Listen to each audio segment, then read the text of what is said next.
Welcome to Omagadi in Akita Prefecture in the north of Japan. How you doing? In this live stream, I'm going to be taking you inside of the, I guess you would call it the Japanese Fireworks Museum. This is a place that has the history of Japanese fireworks as well as so much technical knowledge and details on how the fireworks are made and exploded into the air, and even what Hanabi, which is the word for fireworks, means. And we got permission and access. I know it'll tell you no photography, but we have access to go in and show you around today. This is the building in front of us. And on the third and the fourth floor of this building, you get a chance to see inside. I believe it's free. I didn't pay any tickets. There's also a really nice walk around here. And you can see all over the place as I'm walking around the city of Omagadi, there's fireworks everywhere, including the manhole covers. And 4 times a year, they have a fireworks festival in Omagadi. Usually it's just once a year in the summer. But here, it's like 4 times a year, if not every month. They really love fire. This is Fireworks City, pretty much. This is Fireworks City. And I'm kind of excited to show you because a lot of the history for people who back the Kickstarter, because we're putting on our own fireworks festival here in Omagadi in 1 month's time from now, which is incredibly soon. I can't wait for that. This kind of will lay out what we're about to see. And after this, I'm going to be going to the manufacturers where they're making our Hanabi right now and get a chance to film the company doing that for the documentary. Welcome inside. This is the mascot for, hey, where are you going? This is the mascot for the town, and he has fireworks on his cheeks. Looks like a snowman. Cute. All right, we have to follow the protocols here. Wear a mask, which I'm doing, and wash our hands, sanitize it. Before we start, I want to show you here a massive fireworks poster. Look at that.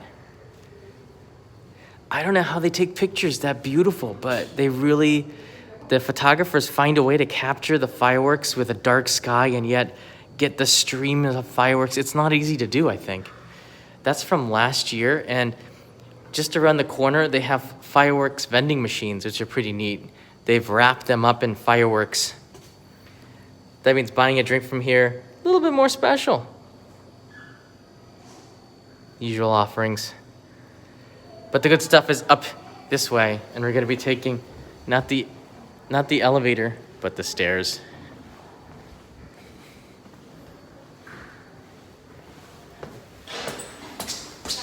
There's a couple of school kids that school tours that are going around, so we'll try to be careful here.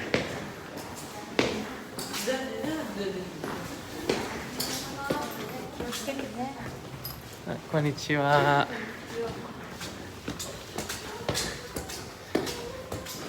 All right, 3rd floor, here we are.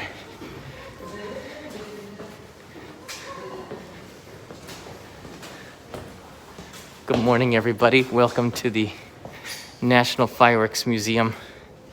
Just really quickly, I want to show you here. This room right here changes every 6 months or so, and they kind of highlight some of the things that have been happening with the fireworks industry. Well, I had a breath just from rocking those stairs. But this was really interesting. Whew. This is the charge, and I believe it's from 50 years ago, of what the layout at Omagadi was like, how many charges, how many areas of launching cannons that they had. And I'm just gonna pan around here, just take a quick look. This is a 69th one. I think it's like 40, 50 years ago. No. That's 1995. Not too long ago. But look at the way that they've laid out the charges here. That's incredible.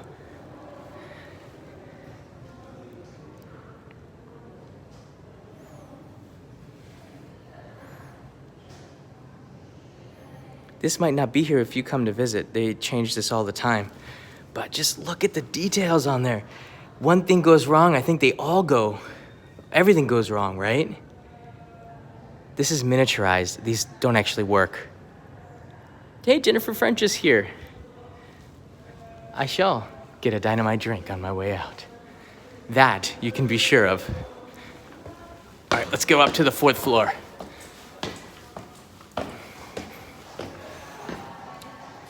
We had a really strong rainstorm here about an hour ago. Okay, this is the main fireworks museum floor here. And I like to start. It kind of sets up the history of it, the world-renowned Japanese Hanabi.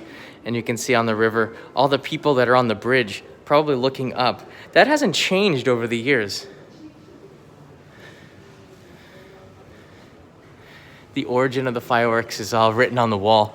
And I like the fact that some of the stuff is in English here, which makes it pretty interesting because not everybody can read Japanese.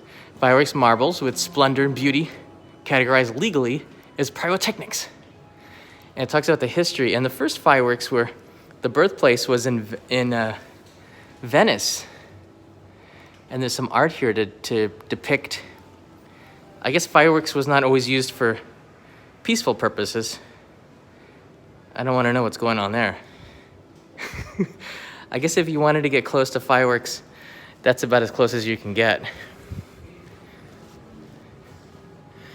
There's some history of the Japanese fireworks here on the wall too. And I found this particularly fascinating since the documentary I'm making kind of lays this all out. But as I've told a lot of the people for the Kickstarter project, the primary component of the fireworks is gunpowder introduced in the 16th century. But fireworks, which is called Hanabi, gained momental popularity during the time of peace because they didn't have anything else to do with the gunpowder. So they started to launch it up. But it was then following the Meiji period where numerous varieties of chemicals came from overseas, which brought colors. So most of the fireworks back then were just white, and they turned into colors during the Meiji Era with more trade. You can check it out here. That looks like the Meiji Era. Man, I would love to have been in this picture. 150 years ago, hanging out in Japan, that's what it looked like. Pretty cool.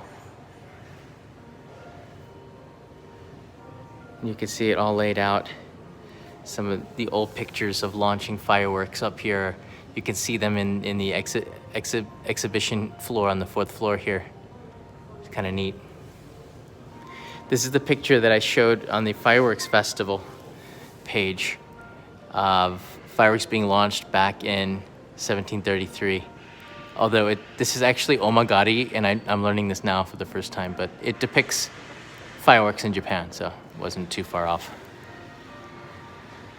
It's nice to see that. 1733 was when the first Sumida River fireworks took place, and that was because of I wouldn't say pandemic, it was a famine where almost 1 million people died.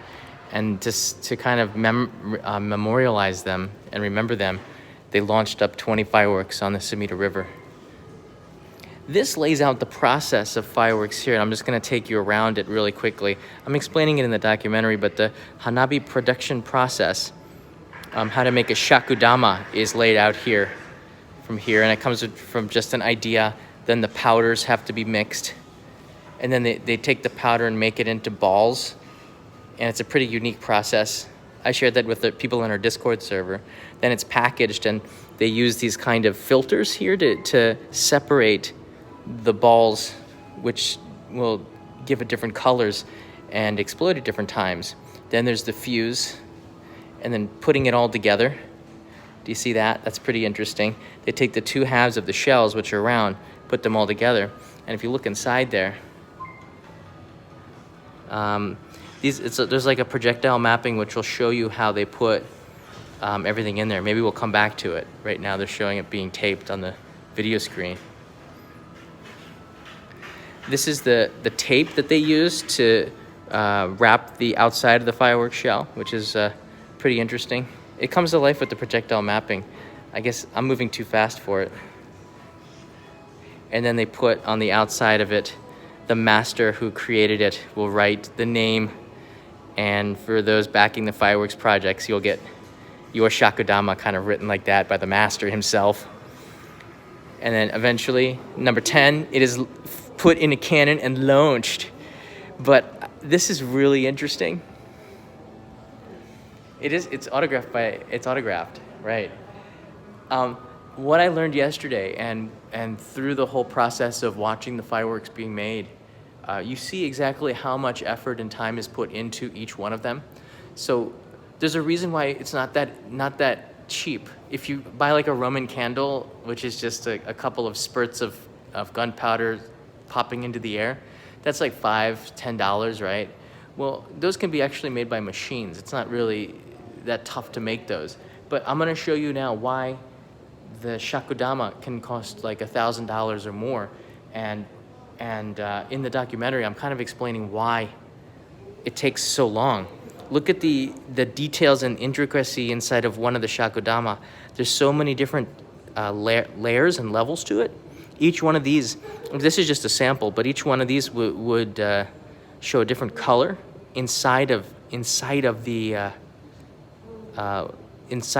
They set it up like this with those filters I showed you before, and then when it explodes, the fuse is right here.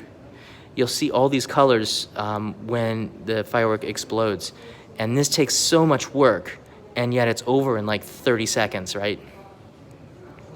You can see the big ones here, these balls. They start off as little teeny pellets, maybe very, very small, and they create them in these kind of a cement mixer things, and it takes 1 millimeter, takes 1 day for it to get bigger. So these balls are quite large, maybe 2 centimeters in diameter. So that probably took 20 days to make one of those balls. So I just want to point out, to make one of these balls, it takes 20 days, okay? And that kind of time and effort, and all made by hand, gives it a lot of value.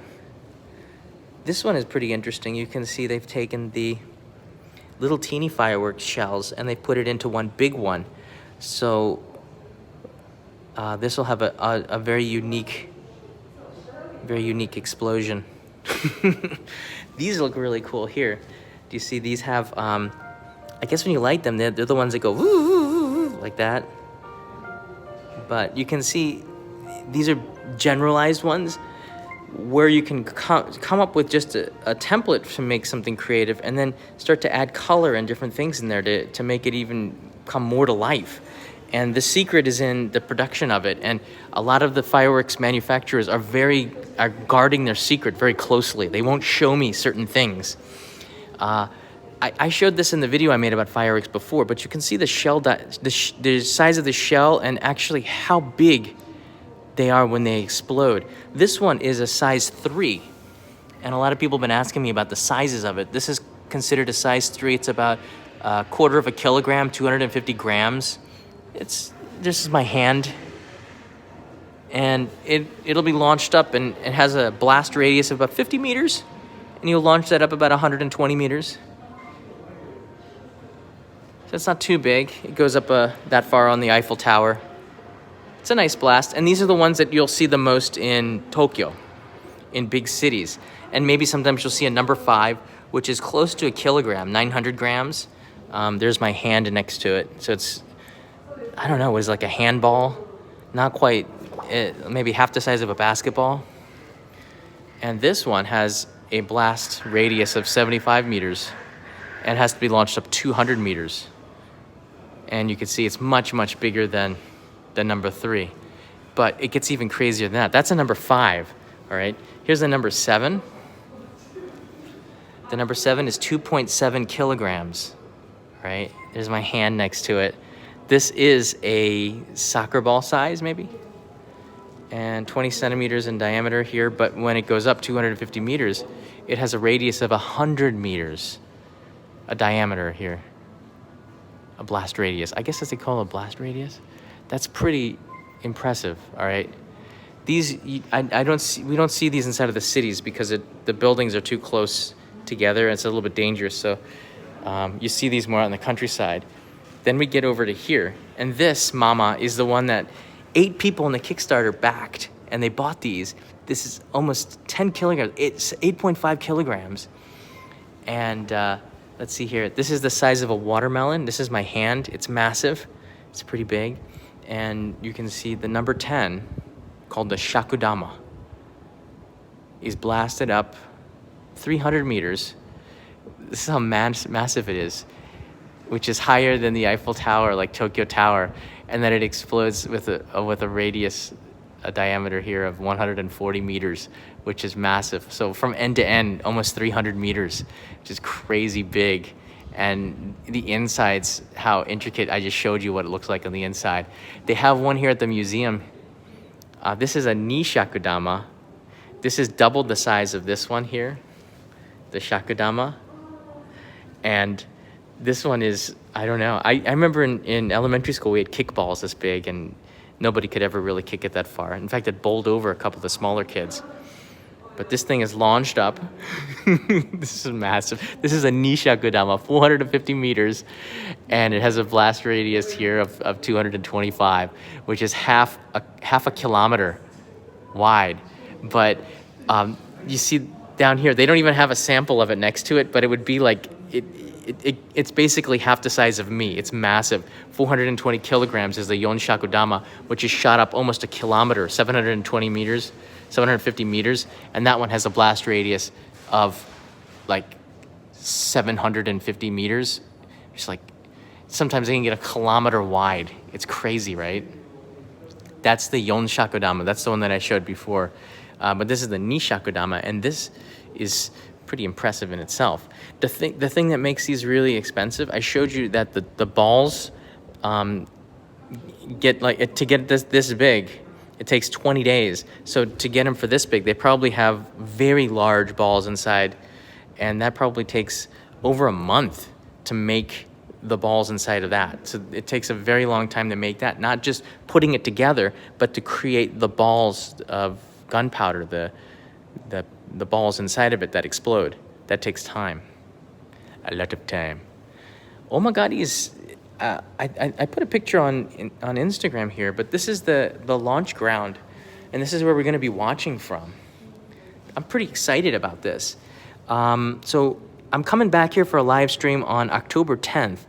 This is the main road, and this is, I believe this is where the photographers are here. So I'm going to be setting up a camera here. I'm setting up a camera here. I'm setting up a camera over on the side of the river here. I might have a drone in the air. I might have a camera over on this side. So we're going to cover the fireworks from so many different angles. It's going to be really interesting. But they launch it from here, just across the river, and you're watching it, and you're super close to it. Basically, they launch it up, and you're looking almost straight up at this amazing ball of light in the air. So this is Omagadi Station. It takes about 25-30 minutes to walk to the fireworks launching area, and it's dedicated to launching fireworks. It's crazy. Who'll be operating those cameras? Tripod, most likely. I asked Peter to come, but he's going to be in Yamanashi, I believe. Not sure. Yeah. I like this one. There's a lot of history involved with Japanese fireworks and the international community. So fireworks really does bring people together. This is, I believe, a German newspaper showing the fireworks exploding 700 meters. It's pretty big. But the great thing about fireworks is it's sort of opened up Japan a little bit. It's in a way where it's required international cooperation to continuously get better and better at this. And Japanese fireworks makers and foreign fireworks makers will be sometimes coming together to have competitions, but also talk about new techniques and things to take it to the next level. This is the ground where we're going to be launching at that I showed you before. And you can see here, I believe, oh, wait a second. Are they launching it from this side, or are we watching it? No, I think we're watching it from this side, right? And they're launching it from this side? Oh, no. We watch from this side, and then they launch from this side. And you can see they're setting up the fireworks. That's pretty massive. Yeah, the hills are in the background. So you have these mountains in the background when they launch it. It's really going to be beautiful. So we're looking towards that direction. Oh man, I can't wait for October to get here. Hey, WRX Turbo's in the house. I saw Jennifer French had left something before. Jeff Ang, hi John, enjoying the tour. Get something refreshing after. Thank you. Marty Dittmer's here. Can't wait for the arrival of the packages. I hope it comes soon, Marty. It's imminent. Maria, thanks always for showing us Japan. You're very welcome, Maria. Awarded you is now a traveler. Jennifer French writes in, get yourself a dynamite drink. Oh, and Bradshaw Studios here, always early. How you doing? The future of Hanabi, I saw this at the end. The thing is, it's not really, these are not really translated into anything. Just kind of lays out where it's come from and where it's going. And I think that they're going to be using more technology in the fireworks, but it's something here in Japan, and here they're showing it the viewing points and the best ways to enjoy fireworks, which direction to be sitting at and how you should watch it, and if it's from this point. And usually they'll have seating at the fireworks festivals that you have to pay for, but really there's no bad place to sit and watch the fireworks. Anywhere you sit you're gonna be able to see it. But look at the colors in this. That's why it's hard to tell. It's very hard to tell the amount of work that they put into making the fireworks, because it's just a flash of light for a lot of people. But inside of there, you can see so much details. Look at the colors. 1, 2, 3, 4 different levels of layers inside of that Shakudama, I think. So that's very important to kind of to know the colors. Look at this one. That's not easy to do something like that, right? So just the white ones are beautiful, but when you start to add color in there, the complexities of it, that's not easy to do. So I'm hoping by making this documentary and you getting a chance to see how hard it is to make the fireworks, that when you do watch them, you have a great appreciation for that. Here's the creative fireworks founder, Isao Sato. He's from Omagadi. And every industry has an innovator and a leader, and he's somebody who brought people together. This is kind of neat. I guess I can take you in here really quickly.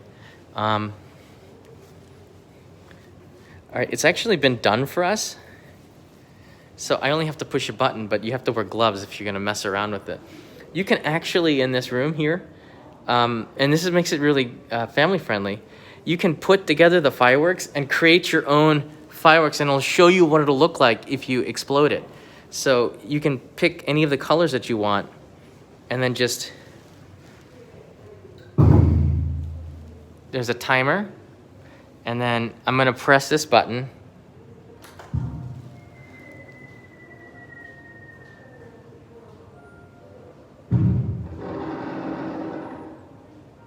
That was pretty colorful.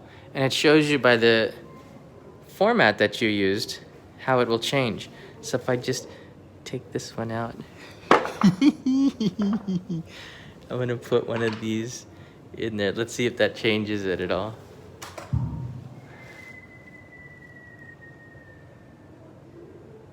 Can you see the one color I added? Oh, there it is right there in the center. I saw it. I messed it all up with that one. Put this away. That's pretty cool. So there you have it. Keep my mask on here. Yeah, it's a really cool place, huh? And I think if you're coming to Omagadi for the summer, for one of the fireworks festivals, even if it's in the winter, spring, summer, fall, there's one major festival happening 4 times a year, at least. And I think they have one once a month, maybe not today. But this seems pretty neat just to set up what you're about to see. And it's neat to see it in a video like this, but it's definitely better in person. And this place is free. As I said, I didn't pay anything. So maybe I should, I don't know.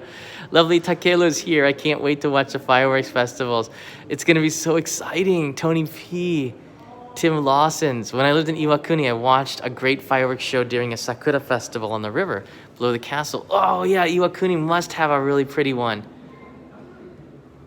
That's the one with the Kintakyo, which has the 5 bridges over the 5 arcs over the river. Iwakuni is a beautiful place, and it's a safe place too, because we have our Marines stationed not too far away. U.S. Marine base is there. Yeah, I don't think it's too far away. You see those mountains? I guess you can just sort of see it. The weather's not perfect. That's where we're going to be having the fireworks festival next month. I got to go down to the riverside. I believe it's just over there, but I could probably walk there, following this river all the way into the big river over there, and I'm looking forward to that very much. If you like this video, give me a thumbs up. Encourage me to do more museums. I even like the carpet here. The public, Jeff, thanks for asking about that. The public is not invited. We're asking you to stay at home as I follow the carpet around. Even the carpet has, I thought it was flowers. It's not, it's fireworks.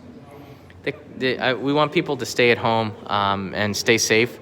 And Akita Prefecture is not a place that has a lot of infections, so they don't want a lot of people traveling here. Although there's a Go to Travel campaign in Japan where people are coming to visit, but they're kind of discouraging people to come. And one of the reasons why I wanted to do this is that people who can't come to Japan can still watch and enjoy the fireworks through this Kickstarter campaign that I did, because I wanted to help the industry. They've lost like $5 billion or something, and this is just a drop in the bucket, but kind of helping them promote the fireworks.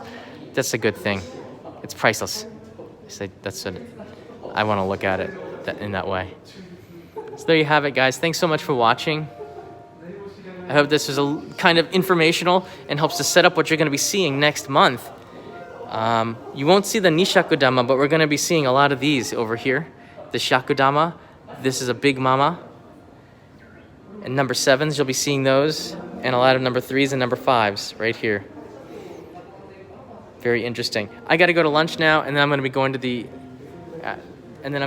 to the manufacturing plant where I'm going to film them creating our fireworks. I'm not going to live stream that because that's special, but I will film the heck out of it and make a really good documentary for this. Have a good day, everybody. Thanks so much for watching and sharing with me the museum a little bit. I'll see you in the next live stream.